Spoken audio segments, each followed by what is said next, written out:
I couldn't believe my eyes when I saw him standing there, blocking my way, his hand on his belt, the badge flashing in the sunlight like a threat. "You can't park here." Officer Thompson's voice cut through the air, his words sharp, as though he had the authority to decide where I could go.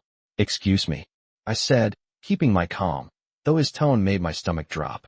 "I'm Jamal Wright, FBI supervisor, standing in line at a local coffee shop, trying to get a simple cup of coffee before heading into the office." But apparently, to Officer Thompson, that was too much to ask. He glared at me as if I didn't belong. The line behind me grew silent. People stopped talking, and the air seemed to freeze. I could feel the weight of the situation in the pit of my stomach, but I refused to back down. He was a cop, and I was a supervisor, but at that moment, I knew my skin color mattered more to him than my credentials. The officer's eyes narrowed as he stared me down. I didn't budge. I said, "Move your car," he repeated, his voice now more insistent. "You're blocking the fire lane." I looked at the empty space beside my car. It was clear that there was no violation. "Officer, I'm not blocking anything. My car is parked legally." The words felt small, like a whisper in the storm of tension between us. The officer's lips curled into a smirk. "I don't care who you are, get moving." I remained still, the weight of his command hanging in the air like smoke. I had to keep calm. I couldn't afford to escalate this. But my mind raced. I knew exactly what this was. I had dealt with this before. The hidden prejudice, the silent judgment. He saw a black man in a suit, and his first instinct was to treat me like I didn't belong here. That my authority meant nothing. I stood there, my back straight, looking him in the eye, refusing to be intimidated. "You're not going to move me, officer. I'm legally parked." The words left my mouth before I could even think about the consequences. He stepped closer, his hand resting on his belt, his posture hostile. "What did you say?" he spat, his voice low and dangerous. The air around us was thick with tension. People were starting to gather around, phones coming out, whispers building into a murmur. I could hear someone in the back mutter, "Is that an FBI guy?" But the officer wasn't hearing any of it. He was too busy trying to establish dominance over me. "You better watch your mouth, boy," he sneered. "I don't care what badge you think you wear." My heart pounded, but I didn't show it. I kept my posture firm, standing my ground, knowing that if I didn't, he would think he had won. But then something shifted. The officer's phone rang, and for just a second, he took his eyes off me. That split second felt like an eternity. He didn't know who I was, didn't know what I did for a living. But I knew he wasn't going to let it go that easily. He was looking for an excuse to push me around, to show me who was in charge. "Let me see your ID," he demanded, his voice growing louder, trying to force his authority over me. My hand didn't shake when I pulled out my badge. I held it up slowly, my fingers steady, my breath steady. I didn't flinch. I wasn't just any black man. I was a supervisor for the FBI. He wasn't expecting that. For a moment, the officer froze. The smug expression on his face faltered, his mouth open in surprise. Then he quickly looked away, trying to hide his discomfort. It was too late. I saw it in his eyes. I saw the realization sink in. He had just realized that his actions had been wrong. But it wasn't enough. He muttered something under his breath and turned to walk away. I stayed standing, my posture unbroken, my eyes on his retreating figure. But this wasn't over. Not by a long shot. The moment I walked into the office later that day, I knew things would change. It wasn't just about me anymore. It was about making sure that what happened didn't happen again. I filed the complaint. The city was about to pay a steep price for this. The officer's actions, his blatant racism, had set off a chain of events that would cost the city $5.6 million. The media caught wind of it, and soon, the story was everywhere. Officer Thompson was placed on leave, an investigation was underway, and the city was scrambling to fix the mess that had been made. But I wasn't interested in the money. The victory for me came in the form of accountability, justice, and showing that no one, no matter how much power they thought they had, could treat me like I was invisible. That, in itself, was priceless. The next day, the office was buzzing with anticipation. I walked in, trying to focus on the day's tasks, but I couldn't shake off the feeling that something had changed.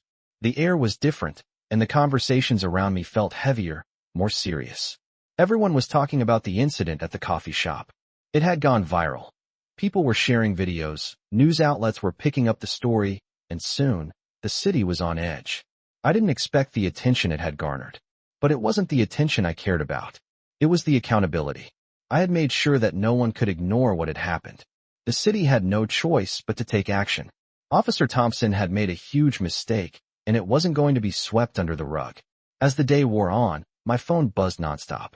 There were messages from friends, from colleagues, and even from strangers who had seen the video. Some were supportive, others were more critical, questioning why I didn't just let it go, why I had to make a scene. But I knew why. I knew that if I didn't take a stand, if I let him get away with it, it would just be another instance of a black man being silenced. I couldn't let that happen. As I sat in my office, the door opened, and my boss walked in. Special Agent Marlowe, the one who always had his finger on the pulse of every situation, looked at me with a serious expression. "Jamal," he said, his voice calm but carrying weight, "we need to talk." I didn't say anything at first, waiting for him to speak. "I know this isn't easy," he began, pacing slowly in front of my desk. "But the city is looking at us. This is bigger than just you and that cop. There are people in power who will want to sweep this under the rug." I nodded, understanding exactly what he meant. "I'm not letting them," I said firmly.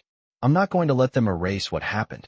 Marlowe stopped pacing and looked at me with a slight smile. "I admire your resolve, Jamal. But you know how these things work. The media's attention will shift. The city will try to settle, to make this go away. But you have to be ready for the long haul. You can't expect it to be over just because they settle the lawsuit." I didn't need him to explain. I knew all too well how these things worked.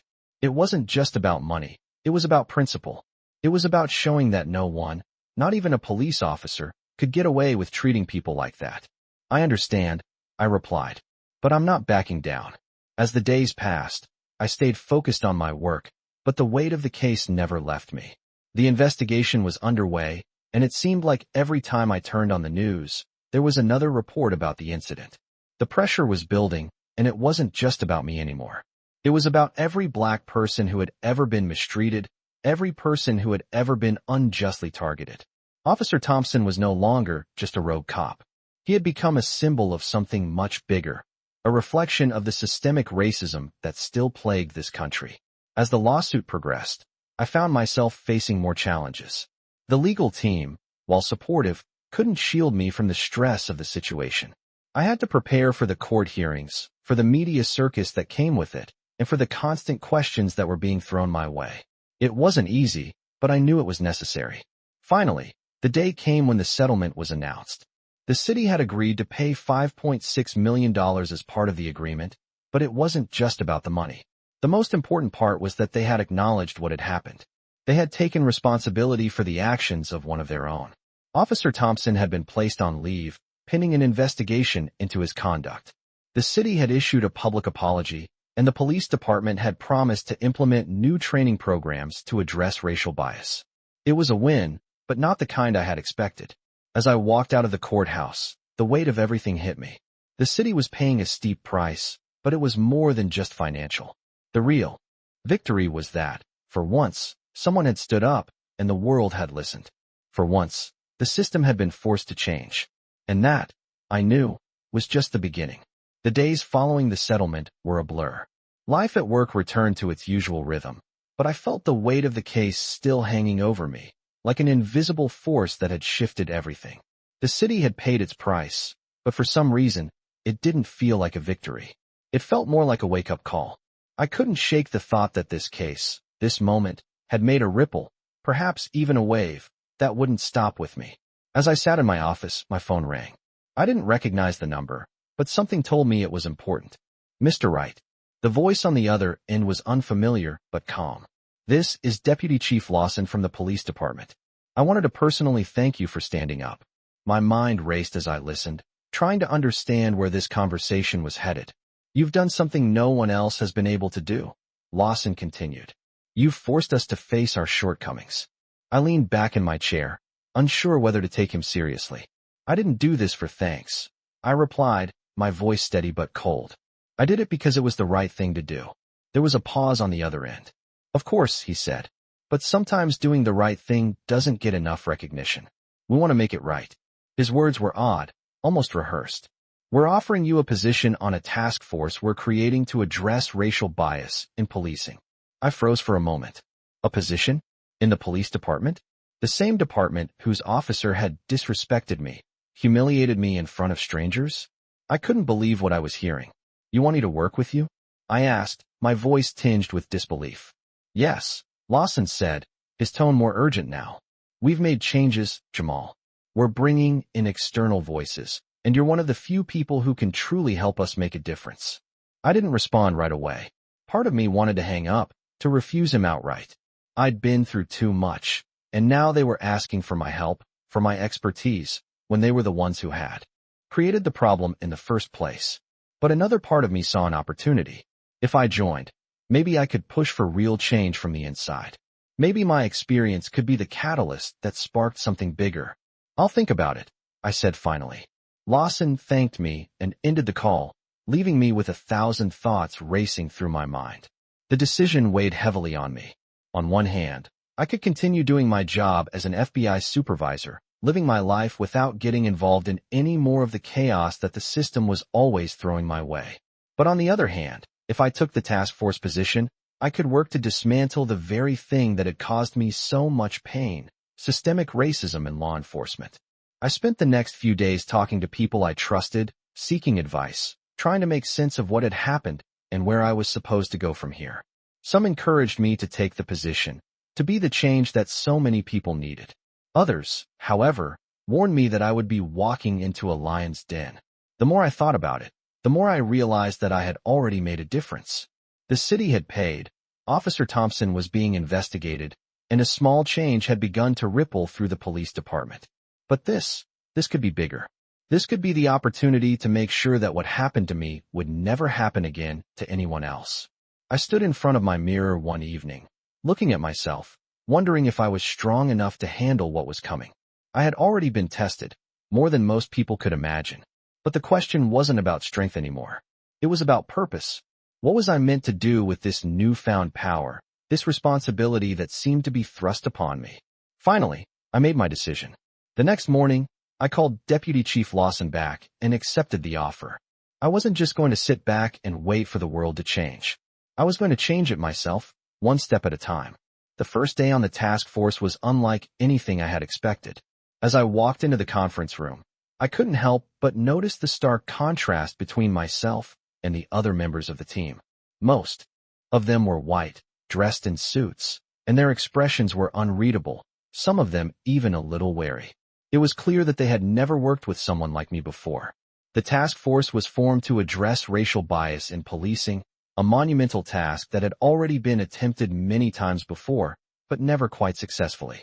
It felt like stepping into the eye of a storm. I took a seat at the long table, quietly observing the others, trying to get a sense of the dynamics in the room. The head of the task force, Deputy Chief Lawson, stood at the front of the room, holding a stack of files. "Good morning, everyone," he began, his voice steady but serious. "Today marks the beginning of something important. We are here because the system needs to change. We need to make sure that what happened to Jamal Wright, and what has happened to countless others, doesn't happen again. This task force will be the start of that change." The room was silent as everyone absorbed his words. I could feel the weight of the responsibility settling over me. It was one thing to stand up for what was right when you're just an individual, but now, with the weight of an entire city's expectations on my shoulders, the stakes felt higher. Lawson continued, laying out the framework of the task force's goals. We were to conduct audits, provide recommendations, and ensure that training programs were put in place to address racial biases within the police department. But as he spoke, I couldn't help but notice that some of the team members were distracted, their eyes darting around the room. I had been in enough rooms like this to know when someone was uncomfortable, when they didn't quite believe in the mission. I was used to being the only black person in the room, but this was different. This time, I wasn't just an observer. I was part of the team, expected to lead by example. The meeting dragged on, and the conversation started to shift into technicalities, how to structure training sessions, which data sets to analyze, and who to contact for further input. It all felt a little too theoretical, too detached from the real, lived experiences of people like me. I raised my hand, interrupting the flow of the meeting. "What about the actual officers?" I asked, my voice steady. "What? About the ones who are actively perpetuating these biases? How do we hold them accountable?" Lawson paused, clearly surprised by my interruption. The room fell silent, and I could feel everyone's attention shift to me. It wasn't a question they had planned to address, and it made them uncomfortable. But it was the question that needed to be asked. "We'll be conducting reviews," Lawson replied, his voice hesitant. "We'll be looking at the numbers, at the complaints, and we'll make recommendations for disciplinary actions if necessary." I nodded, but I wasn't satisfied. Recommendations are fine, but they're not enough. We need accountability, real consequences, not just reports and recommendations that get lost in a drawer. If we want to change the culture, we need to start with the people at the top. The room went quiet again, and for the first time that day, I could see a shift in the energy. Some of the team members were nodding, others were looking down at their notes, and Lawson was clearly deep in thought. It was a small victory, but it felt significant. The meeting ended, and as everyone filtered out of the room, I stayed behind to speak with Lawson. "I want to make sure that we don't just talk about change. We need to make it happen," I said. "I didn't take this position to sit around and push paper. I want to see real action." Lawson looked at me for a moment, his expression unreadable. "I hear you, Jamal," he said finally. "But this is going to take time. We have to work with what we have." "I understand," I replied, though I knew it wasn't enough. It wasn't enough for me, and it wasn't enough for the countless people who were counting on us to do better. As I left the meeting, I couldn't shake the feeling that this task force was just the beginning. We were fighting an uphill battle, but we were finally on the right path. And no matter how long it took, I was determined to see it through to the end. The weeks after the task force meeting were a mix of small victories and frustrating setbacks. I spent hours reviewing case files, analyzing data, and meeting with officers who were genuinely trying to change their approach to policing. But there were others who seemed resistant to change, who treated the task force like an inconvenience. I had expected resistance, but it didn't make it any easier to deal with. The more I interacted with these officers, the more I realized that the road to real reform was going to be much longer than I had initially thought. I often found myself alone in my office, sorting through reports, making notes, and trying to strategize. It wasn't just about finding the right solutions. It was about making the people around me believe in those solutions. On one particularly quiet afternoon, Deputy Chief Lawson stopped by my office. "We've received some pushback," he said, sitting down across from me. "A few officers aren't happy about the changes we're proposing. Some of them feel like we're undermining their authority." I nodded, already knowing what he was going to say. "I expected as much," I said. "But we can't let that stop us. We have to be firm." Lawson sighed, rubbing his temples. "I know, but there's only so much we can do. We can't force them to change overnight. Some of these officers have been in the force for decades. They have entrenched beliefs." "That's exactly why we need to be persistent," I replied. "We're not asking them to change everything at once. We're asking them to start with one small step. We have to make them see that this isn't just a trend. It's about justice." Lawson looked at me for a moment, and I could see the conflict in his eyes. He knew I was right, but I also knew he had doubts. He had seen the system at work for too long to believe that things could change easily. "I'll keep pushing," I said, breaking the silence. "But we need a plan to show them that these changes will make things better for everyone. We need to prove that this is about more than just appeasing the public. It's about making the job safer, fairer, and more effective." Lawson stood up and nodded. "I'll set up another meeting with the officers. We'll address their concerns head-on. But I need you to keep pushing the message. We can't afford to back down now." As he left my office, I couldn't help but feel the weight of his words. The pressure was building, and I knew that the challenges ahead would be even greater. But I also knew that I couldn't give up. Not after everything I had already been through. I couldn't let this chance slip away. A few days later, we held another meeting with the officers. This time, the room was filled with tension. You could feel the resistance in the air, thick like smoke. But I wasn't about to back down. "I know some of you are skeptical," I began, addressing the room. "I know that these changes aren't easy to accept. But I'm not here to make you feel uncomfortable. I'm here to make sure that we do our job the right way. I'm here to make sure that no one, regardless of their skin color, is treated unfairly.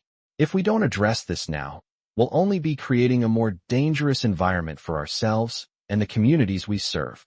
The room was silent as I spoke, and for the first time, I saw some of the officers nodding. It wasn't much, but it was a start. After the meeting, Lawson pulled me aside. "That was good," he said quietly. "You got through to them. I wasn't so sure, but I appreciated the compliment. The next few weeks were a blur of meetings, training sessions, and countless hours spent revising policies. Slowly, we began to see small changes.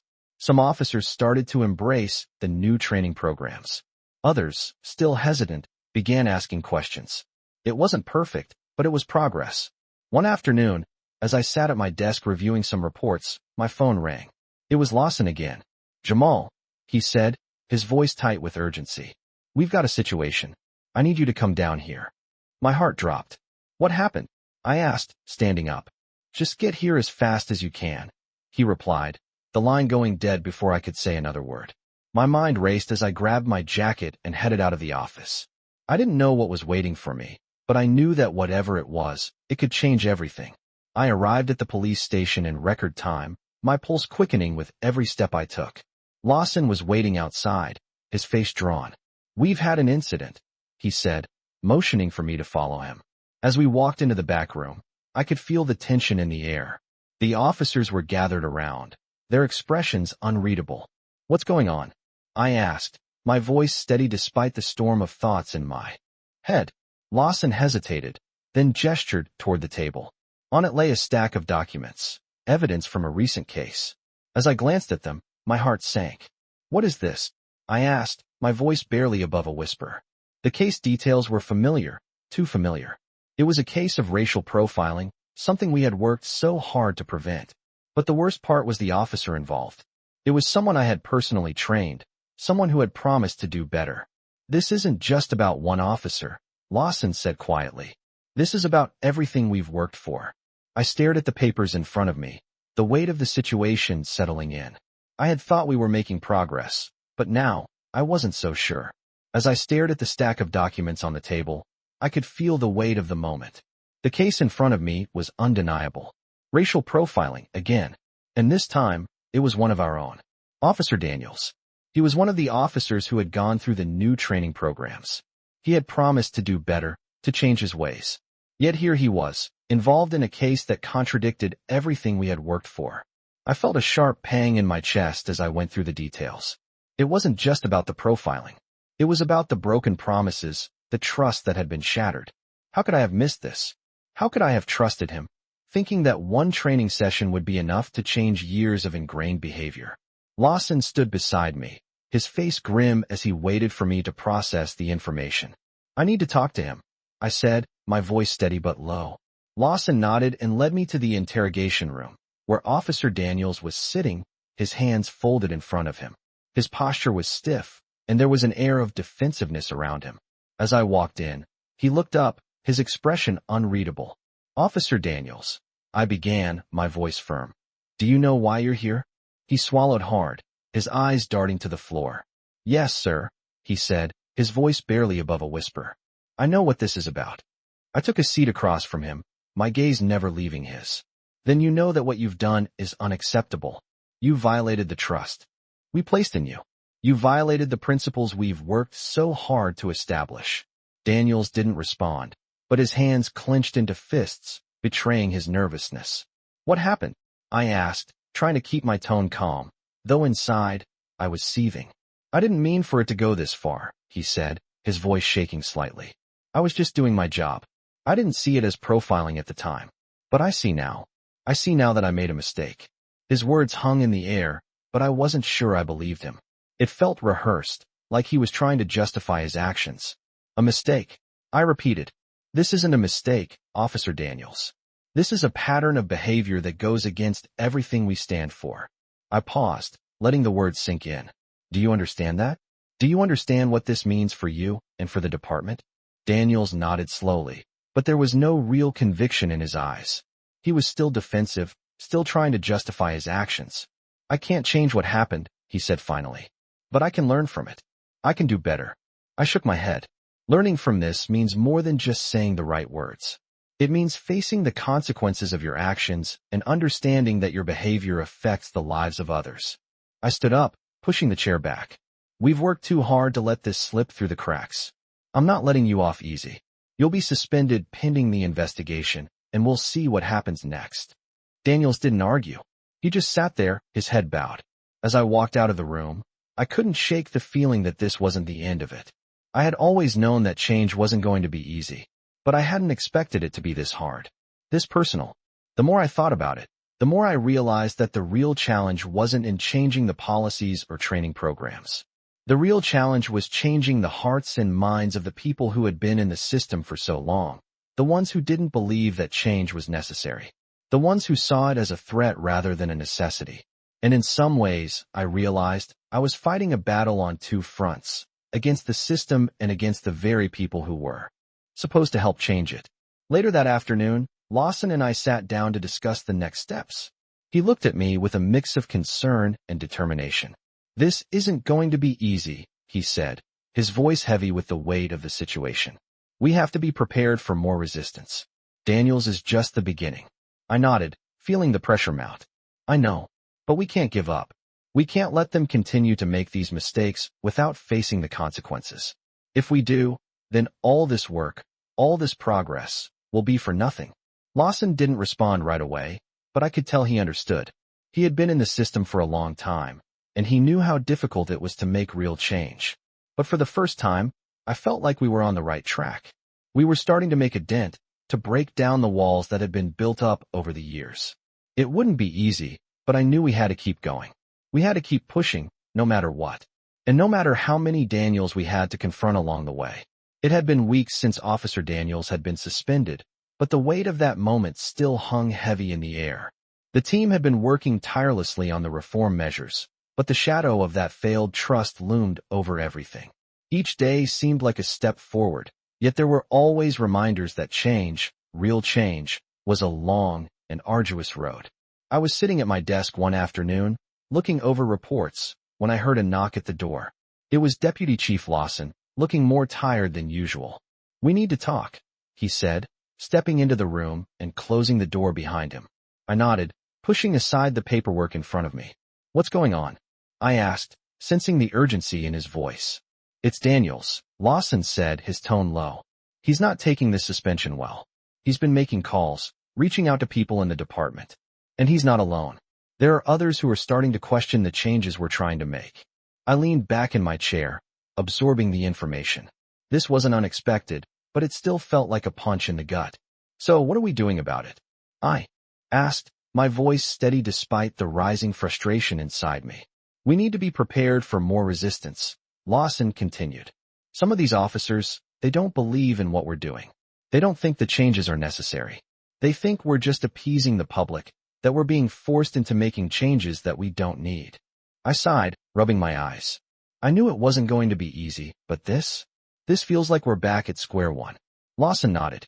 "I'm not saying it's easy. I'm just saying we have to stay the course. We've already made significant progress. We've got some officers on board, but we can't afford to let those who resist drag us down." I thought about the road ahead. It had been a long journey, and the battles we had fought felt like small wins in the grand scheme of things. But this was a setback I hadn't anticipated. "I'm not backing down," I said, my voice firm. "We've come too far to let a few bad apples ruin this. If they want to fight us on this, we'll fight back. But we need to make sure we're doing it the right way. We need to show them that these changes are necessary, not just for the department, but for the community." Lawson looked at me for a moment, his eyes reflecting the weight of the situation. "I agree. We're not just changing policies, we're changing lives. And that means we can't stop now. We've got to push through the resistance, even if it means doing it one officer at a time." I nodded, determination flooding through me. "Then let's do it. We'll keep pushing. And when they see the results, they'll understand. We can't give up on this." The next few weeks were a blur of meetings, discussions, and more resistance.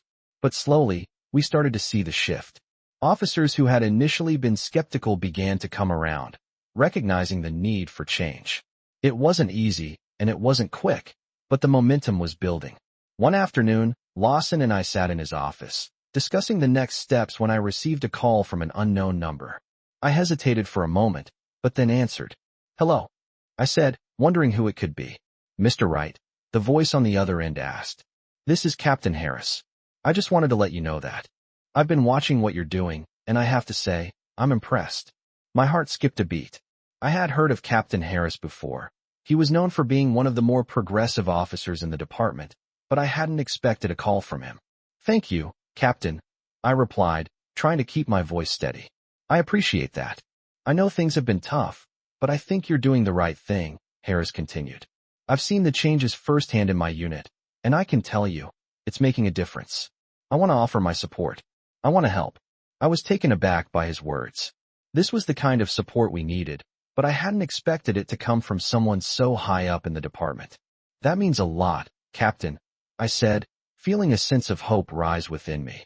We can definitely use all the help we can get. I'll be in touch, Harris said before hanging up. I sat back in my chair, stunned by the unexpected support. It wasn't just about the money or the policies anymore. It was about the people who believed in the change we were trying to make. They were the ones who would make it happen. As I looked out the window, I felt a surge of determination. This wasn't over. The fight was far from won, but for the first time in a long while, I felt like we were on the right track, and I was ready to see it through to the end. The task force had been working tirelessly for months, but even with the support of Captain Harris, the road ahead felt uncertain. There were still so many barriers to break down, so many officers who resisted the changes, and even more who pretended to agree while secretly harboring doubts. But slowly, something was shifting. The meetings were becoming more constructive, the officers were more engaged, and the department was starting to see the changes they needed. It wasn't perfect, and it wasn't fast, but the progress was undeniable. One afternoon, Lawson called me into his office. His face was serious, but there was a spark of hope in his eyes. "Jamal, we've been asked to present our findings to the mayor's office," he said, his voice full of weight. "This could be the moment we've been waiting for." I felt a mix of excitement and apprehension. Presenting to the mayor was a big deal. It meant that our work had been noticed at the highest level. But it also meant that we would be under intense scrutiny. "What's the goal?" I asked, trying to keep my focus on the task at hand. Lawson leaned forward. "We need to show them that the changes we're proposing are not just theoretical. We need to prove that what we're doing is making a real difference. If we get the mayor on board, we can push for broader changes throughout the city." I nodded. This was it. This was the moment we had been working for. Over the next few days, I spent countless hours preparing. Lawson and I, along with the rest of the task force, put together a detailed presentation, showing the progress we had made, the impact of our new training programs, and the changes we were seeing in the officers who had participated. It was a solid plan, backed by data and real-world examples. The day of the presentation arrived, and the tension in the room was palpable. The mayor's office was filled with city officials, all watching us with a mix of curiosity and skepticism. I could feel their eyes on me as I stood at the front of the room, ready to present. Lawson introduced me, and I took a deep breath before speaking. "Good afternoon," I began, my voice steady. "We're here today because we've seen firsthand the damage that racial bias in policing can do. We've also seen the potential for change. The reforms we're proposing are not just about policing. They're about the future of this city. They're about ensuring that every single person, regardless of their skin color, is treated fairly and with respect." I paused, letting my words sink in. I could see some of the officials nodding, others still unsure, but I kept going. "We've already started seeing results. Officers who were once skeptical are beginning to embrace these changes. We've seen reductions in complaints of racial profiling, and we've seen improvements in officer-community relations. But we're not done. This is just the beginning." I went on, detailing the specific changes we had made and how they were impacting the department. I focused on the small victories, the officers who had come forward to support the changes, the officers who had made a conscious effort to alter their behavior. These were the stories that mattered. "But this isn't enough," I continued. "We need the support of the city's leadership to make this change permanent. We need your support to ensure that this work doesn't stop here, that we continue to push for a police department that reflects the values of our community." The room was quiet when I finished. The mayor looked at me for a long moment, his expression unreadable. Then, he nodded slowly. "I can see the work that's been put into this," he said, his voice low. "I can see the potential for change. I'm in." A wave of relief washed over me, and I could see the same sense of relief spread through the room. This wasn't just a victory for me. It was a victory for everyone who had worked so hard to make this happen. Lawson stood beside me, his expression softening with a sense of pride. "We've got a long road ahead," I said, my voice firm. "But this is the start of something much bigger. We're going to change this department, and we're going to change this city. The mayor nodded again. I'm looking forward to seeing it happen. Let's make sure this is the beginning of something meaningful. As the meeting ended, I felt a sense of accomplishment. But I also knew that the real work was just beginning. This was only one step in a much larger journey. The task force had gained the mayor's support, but now it was up to us to